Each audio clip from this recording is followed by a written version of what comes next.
He thought it was going to be funny. That was the part that stuck with people later. Not the arrogance, not the dismissal, but the fact that Raymond Alcott genuinely believed the whole thing was going to be funny. He had flown in that morning from Houston on his own G650, landed at Fairchild Regional, and walked straight into the operations bay of Alcott Industrial Supply, where his company leased cold storage and distribution space. 3 weeks earlier, the refrigeration compressor array that controlled the entire West Wing had gone down. Not partially, completely. $600,000 in perishable medical inventory, reagents, biological samples, temperature-sensitive pharmaceuticals, sitting behind insulated doors that were slowly becoming useless. 6 engineers from the contracted maintenance firm had already come through. The regional facilities coordinator had flown someone in from Atlanta. A compressor specialist from a company in Tulsa had billed $42,000 and left without fixing a thing. The array kept cycling on, running for 11 minutes and cutting out. Every time. 11 minutes. Then silence. Then alarms. The inventory was being transferred in stages to a rented refrigerated truck parked in the loading bay. A solution that was costing Alcott $1,100 a day and drawing the attention of the company's insurance carrier, who had already sent one letter and was preparing a second. Raymond Alcott was 53 years old, stood 6'1", and had a way of entering rooms that made people stand slightly straighter. He had built his company from a small regional supplier into a national distributor over 22 years, and he did not accept problems that lingered. He especially did not accept problems that cost $1,100 a day and had no visible end. So when his operations manager, a compact and perpetually apologetic man named Stewart, met him at the entrance to the facility that Tuesday morning and said, quietly, with a kind of careful embarrassment, that there was someone outside asking about the compressor job, Raymond looked at him for a moment and then said, "Who?" Stewart hesitated. "He's been around the facility a few times this week. Security flagged him Monday. He's not affiliated with any of the contracted firms." "Who is he?" "He says his name is Darius Webb. He was living out of his car in the facility parking lot for about 2 weeks before security asked him to move. He's been parking down the road." Stewart paused. He told the shift supervisor yesterday that he knew what was wrong with the array. Raymond looked at Stewart the way a man looks at something that doesn't quite make sense yet. "He's outside now," Stewart said. He asked if he could talk to someone. Raymond said nothing for a moment. Then he said, "Bring him in." Stewart looked surprised. "I want to see this," Raymond said. That was what people remembered later. The tone of it. "I want to see this," like it was entertainment, like a man who had been living in his car and claimed to know what 7 certified engineers couldn't figure out was something to watch rather than something to consider. Darius Webb was 31 years old. He was wearing a gray hoodie that had been washed enough times to lose its shape, dark work pants, and boots that were clean despite everything else about his situation suggesting they shouldn't have been. He was medium height, thin, with close-cropped hair, and the kind of stillness in his face that people sometimes mistake for vacancy and is almost always the opposite. He walked into the operations bay and stopped when he saw Raymond. He didn't extend his hand right away. He looked around the room first, at the diagnostic panels on the wall, at the access corridor leading to the compressor array, at the readout screen still cycling the same error sequence they'd been showing for 3 weeks. He looked at all of it before he looked at Raymond. Then he said, "Thank you for seeing me." Raymond nodded. He had the expression of a man settling in for something mildly amusing. Behind him, 2 of his floor managers had drifted over. Stewart stood near the door with his clipboard pressed against his chest. "You told my supervisor you know what's wrong with the array," Raymond said. "I think I do," Darius said. "You think I'm pretty confident. But I'd want to look at it directly before I say for certain." Raymond tilted his head slightly. "What's your background?" Darius paused before answering, and that pause, Raymond would think about that pause much later, wasn't hesitation. It was the pause of a man deciding how much of something to say. refrigeration and HVAC. I worked industrial systems for about 7 years, mostly cold storage and processing facilities. For who? Started with a commercial contractor in Memphis, moved up to facility-level systems in Cincinnati, did 3 years there. After that, I was running diagnostics independently. Independently, Raymond repeated. There was a flatness to the word. The floor managers exchanged a glance. On contract, Darius said. He didn't flinch at the tone. I had contracts with 4 facilities in the Ohio and Kentucky corridor: pharmaceutical cold storage, food processing, 1 hospital auxiliary unit. What happened to those contracts? Another pause. Shorter this time. The company I was working through had a licensing dispute. It took about 14 months to resolve. By the time it did, the contracts had been reassigned. And now you're living in your car. It wasn't a question. It was a statement laid out like an exhibit. Raymond wasn't asking for information. He was making a point about credibility, about the distance between what Darius was saying and what Darius obviously was. For now, Darius said. His voice didn't change. One of the floor managers, a heavyset man named Gordy, who had been with Alcott for 11 years and had a tendency to speak for rooms, let out a short breath that was almost a laugh, not quite, just enough to be heard. Darius heard it. He looked at Gordy once, briefly, and then looked back at Raymond. I've been watching the cycle pattern for 4 days, Darius said. The 11-minute cutoff is consistent. It's not random. Consistent failures in industrial refrigeration are almost always a control issue, not a mechanical one. The compressor itself is probably fine. Raymond was quiet for a moment. 6 engineers looked at this system. I saw 2 of them, Darius said. They were focused on the compressor unit, looking for physical failure, wear, refrigerant leak, pressure imbalance. That's the right thing to look for when a system goes down without a pattern. But this one has a pattern. 11 minutes, Raymond said. 11 minutes and 40 seconds, consistently, over the last 18 days. Darius said it simply like he was reading from a report. That's not a mechanical failure. That's a timer. The room was quiet. Stewart had stopped moving near the door. You're saying something is timing the shutdown, Raymond said. I'm saying the control logic thinks it needs to. There's a safety override in the EMS sequencing, the energy management system. That's reading a phantom fault. Something in the sensor array is feeding it bad data, and it's shutting the system down as a protective response. Every time. Like clockwork. Because it's following a sequence. Raymond looked at him for a long moment. Then he looked at Gordy. Then back at Darius. That's a theory, Raymond said. It is, Darius agreed. Let me look at the panel and I'll tell you if it's right.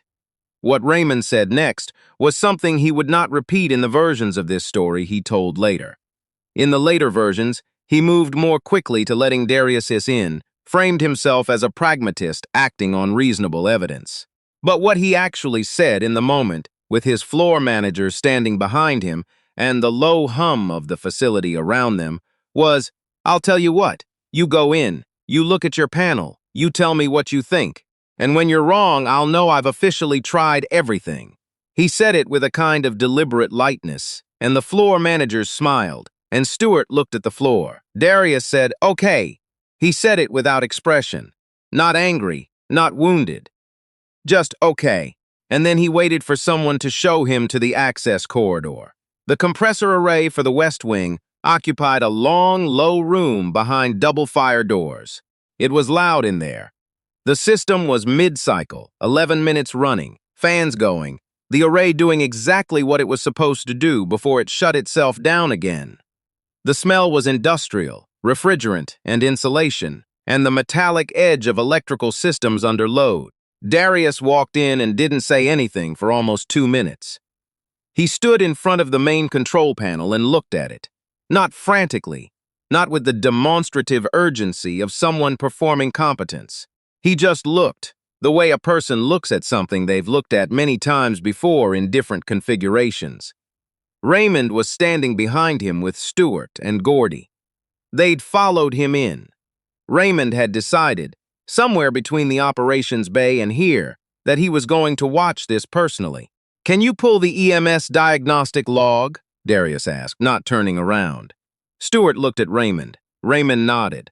Stewart pulled the log on the panel interface and stepped back. Darius scanned it. He moved his finger along one section, slowly, the way you trace a specific line in a document, and stopped. There, he said. Raymond moved closer despite himself. The T47 ambient sensor, Darius said, pointing. It's reading ambient temperature correctly most of the time, but there's an intermittent spike. It's registering a surge for about 2 seconds every 11 minutes. The EMS sees it, reads it as a potential thermal overload condition, and trips the safety shutdown. It's not the compressor. It's not the refrigerant. It's one sensor, sending a bad signal. He looked at the diagnostic log for another moment. I'd guess the sensor itself has a loose connection. Vibration over time, the kind of thing that can take years to develop in a high-cycle environment. It's not defective, it's just intermittently losing contact. 2 seconds is long enough to trigger the safety logic. The system shuts down, reboots, runs again. 11 minutes later, the same thing happens. The room was very quiet except for the sound of the compressor running. Gordy said, "So you're saying this whole thing is a loose wire?" Darius said, "Essentially." He said it without any satisfaction, without any performance. He said it the way a mechanic says that the car needs an oil filter, plainly, accurately, and without editorial. Raymond stared at the panel. He was doing the math in his head, and the math was not comfortable. Cephan engineers, 6 weeks, $42,000, billed by the Tulsa firm alone. $1,100 a day for the refrigerated truck. And the answer, according to this, was a loose sensor connection that had been sending a 2-second bad signal every 11 minutes for the better part of 2 months. "Show me," Raymond said. They spent the next hour in the array room. Darius located the T47 sensor on the physical unit. It was mounted on the secondary evaporator assembly, behind a panel that required 2 tools to access. He opened it, checked the connection, and there it was, a terminal connection that had backed out by perhaps 3 millimeters. Not fully loose, not disconnected, just enough to lose contact under vibration at regular intervals. He didn't fix it immediately. He stopped, turned to Raymond, and said, "Before I do anything, I want you to confirm this is what you want done." Raymond looked at him. "The connection needs to be reseated and the terminal recrimped. I can do it with the tools your maintenance staff have on site. It will take about 20 minutes. But I want you to authorize it before I touch it." There was something in the way he said it that made Raymond notice. He wasn't covering himself legally, or not only that, he was giving Raymond back the choice, giving him agency in a moment when Raymond had spent the last 6 weeks losing it to a problem he couldn't solve and people he'd paid who hadn't solved it either. Raymond said, "Do it." Darius worked quietly. Stewart watched from 2 feet away, close enough that he could see exactly what was being done. Gordy stood near the door with his arms crossed, no longer smiling. At 11 minutes and 30 seconds into the current cycle, the system did not shut down. It kept running. 12 minutes, 15, 20. At 30 minutes, Raymond said, "Pull up the EMS log." The phantom fault was gone. The T47 sensor was reading clean. The system was running continuous. Nobody said anything for a moment. The fans hummed. The array did what it had been built to do, steadily and without interruption for the first time in nearly 2 months. Raymond turned and looked at Darius. Darius was closing the access panel. He did it carefully, replaced the fasteners in order, and then gathered the tools and set them back on the nearby cart. He moved with the economy of someone who has worked with his hands long enough that there's no wasted motion in anything. Raymond said, "Tell me your rate." Darius looked at him. "For the work," Raymond said. "What do you charge?" Darius said a number. It was a fair number, professional rate for industrial diagnostics, nothing more. Raymond shook his head, not in refusal, in something that looked from the outside like a man calculating a debt. "That's not what this is worth." He named a different number. Then he said, "And I want to talk about a contract." Darius was quiet for a moment. Then he said, "I'd need to think about that." Raymond nodded like that was a fair answer, because it was. What happened over the next 3 days was not something Raymond publicized. He had Gordy compile documentation of every maintenance visit, every billed service call, every diagnosis that had missed the actual problem. He reviewed it. At some point in that review, he stopped looking at the service records and started thinking about the Tuesday morning when he had walked into his operations bay and said, "I want to see this with the exact tone of a man expecting to be entertained." He sat with that for a while. The contract offer he put together for Darius Webb was specific: diagnostic and maintenance consulting for the Fairchild facility with an option to extend to 2 others in the region. It wasn't charity. Raymond Alcott did not do charity in business. It was a recognition of something that had been true before he knew it was true: that the man who had been living in his car in the parking lot had known more about what was wrong with his facility than anyone he had paid to find out. Darius came back in on Friday to review the terms. He came in through the same entrance, and the same floor managers were there, and the room had the same layout. But the atmosphere was different in the specific way. Atmospheres get different when the balance of a thing has shifted and everyone knows it. Gordy, to his credit, walked over before the meeting started, extended his hand and said, "I was out of line on Tuesday." Darius shook his hand and said, "Appreciate that." That was the whole exchange. It was enough. There's a moment, and it happens in places like this, in facilities and warehouses and operations rooms that most people never see, where something clicks into alignment. Not dramatically, not with music. Just a thing that was broken starts working, and the people who were wrong stop being wrong, and the person who was dismissed gets to be simply correct. Darius signed the contract. He didn't move out of his car immediately. He told Stewart, who had become something like an unlikely ally through the whole episode, that he was going to take a week to be sure the work was steady before he committed to an apartment. Stewart understood that. The way you understand something when you've watched someone, be careful enough, precise enough, measured enough, to not flinch in front of a room that expected him to. The facility ran clean for the next 60 days, without a single fault. 6 months later, Raymond Alcott, in a conversation he had with a business associate at a conference in Dallas, was asked how he managed facility maintenance across multiple sites with different systems. He talked for a while about structure and contracts, and then he said, almost as an aside, "The best hire I made this year was a guy I almost didn't talk to." He didn't say why he almost hadn't. He knew why, and he let that sit with him the way some things are better held than spoken. But here's what stays with you if you think about it long enough. Raymond Alcott was standing in a room with the answer for 4 days before he was willing to look at it. 7 engineers walked through that facility. None of them found what Darius found in 11 minutes. The only question that matters isn't whether Darius deserved a chance. Of course he did. The question is, how many times, in how many rooms, does the answer to a problem show up in a form that makes it easy to dismiss? And how many times does it walk away because nobody said, "Come in"? If you had been standing in that operations bay on Tuesday morning, would you have let him through the door?